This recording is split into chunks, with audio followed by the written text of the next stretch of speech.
my junior and senior years of high school, I had the opportunity to spend my February vacation on the Navajo Reservation in Klagetoh, Arizona.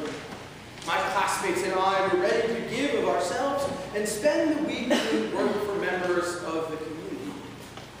First time I went, I was filled with a sort of naive egotism. Here we were, a bunch of well-meaning students convinced that we were going to change the lives of the people we would encounter. I firmly believed that through our generosity, we would have a lasting impact on this incredibly poor community. Well, as is often the case with preconceived notions, those assumptions quickly disintegrated. Almost immediately after arriving, I learned what true generosity was all about. It was in that place that I learned and witnessed for the first time that people living in poverty had an ability to be generous in a way far beyond what I could begin to imagine or contemplate from my place of socioeconomic comfort.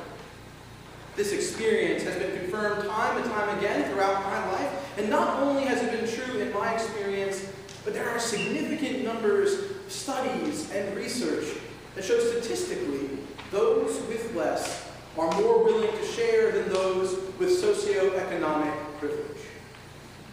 This finding is at the heart of today's gospel passage. When I hear the story of the widow's mite, I cannot help but think of the women I encountered on the reservation. Women with no security, with little to no way of supporting themselves, who without hesitation live lives giving all that they have for others. Now, this gospel story is a classic and iconic narrative for the stewardship season.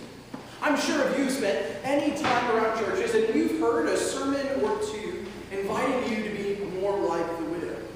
How many of us here have heard sermons with the concluding punchline that goes something like this?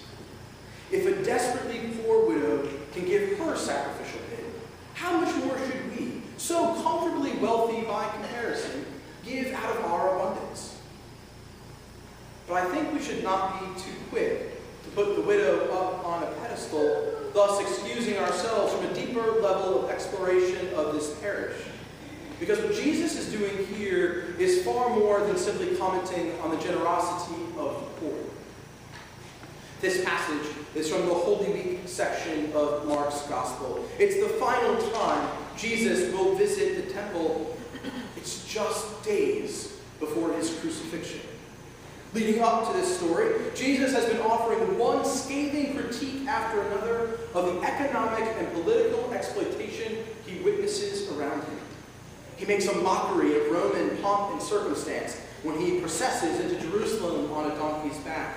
He cleanses the temple's money-laundering with a whip. He refuses to answer the chief priests, scribes, and elders when they demand to know the source of his anxiety. He confounds religious leaders on taxes, indicts them with a scathing parable about a vineyard and a murdered son, defeats them on the question of the resurrection, and bewilders them with riddles about his Davidic ancestry. After all that, I find it hard to believe that Jesus would simply turn and praise a woman perpetuating her own oppression. What is happening in the temple is not the same thing as a contemporary stewardship campaign. The widow has not been invited to prayerfully consider how she might financially support the work of the temple. There was not a well-thought-out campaign or witness statements to aid in her discernment. What was happening was the execution of a system that had devastating consequences for those on the margins. Instead of helping those who are poor, like this widow, the temple brings them to destitution through its tithes and taxes. The rich could afford to pay these, but for the poor, they were an extreme burden. And that's not the only source of economic exploitation happening in the temple.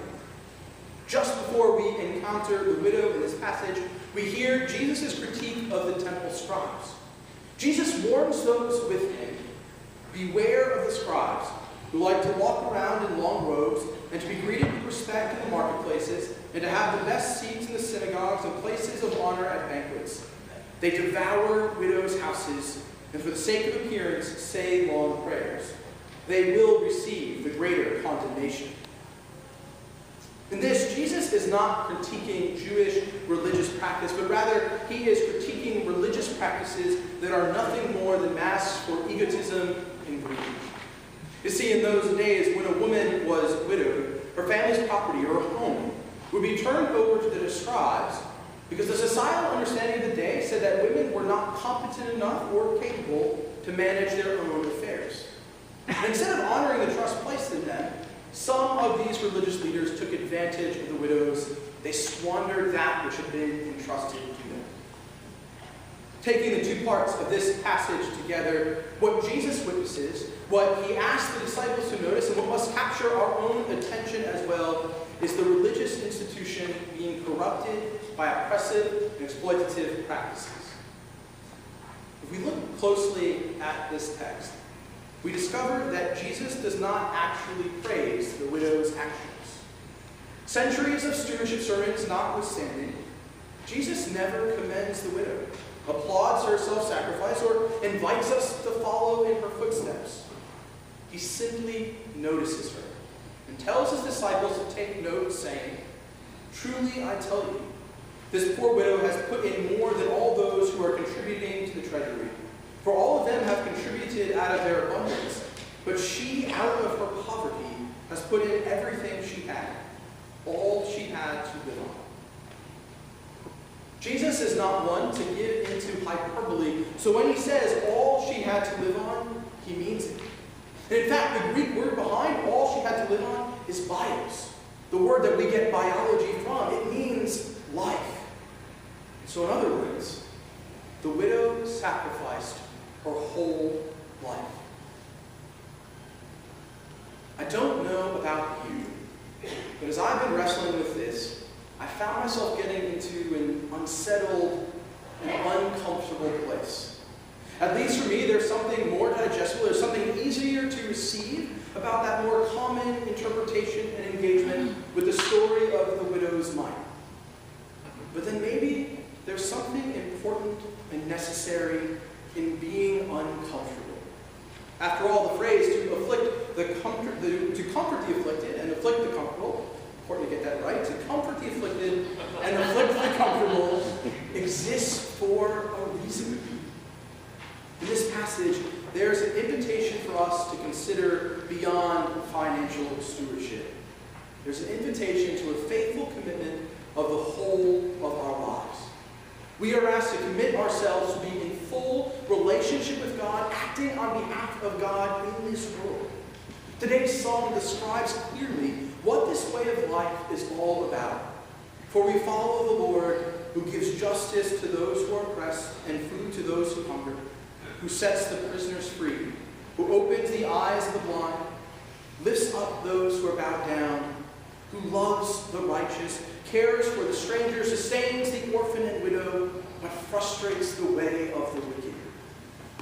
This is the way of life we are called to commit to. When we see forms of religiosity that manipulate the vulnerable into self-harm and destruction, we are called to follow the example of God and take notice.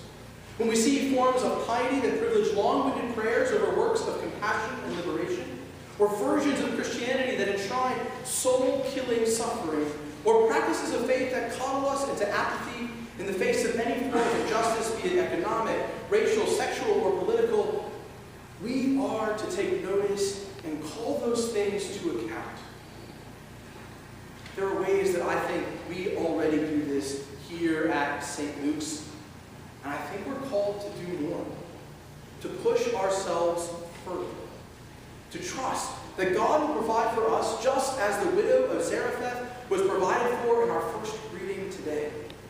I truly believe that God's desire for the vulnerable is not an empty promise. It's not a cruel hope or a simple thought in prayer.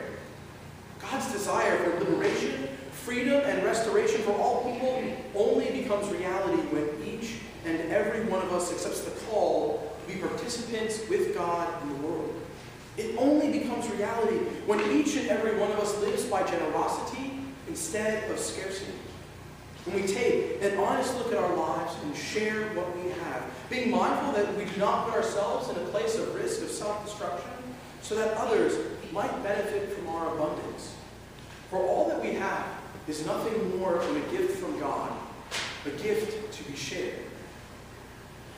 I hope that you will join me in making a deeper commitment to walking this pathway of God, committing ourselves to lives of generosity and sacrifice, lives committed to exposing false pretenses and exploitation. This mighty widow offers us a glimpse into what Jesus is all about.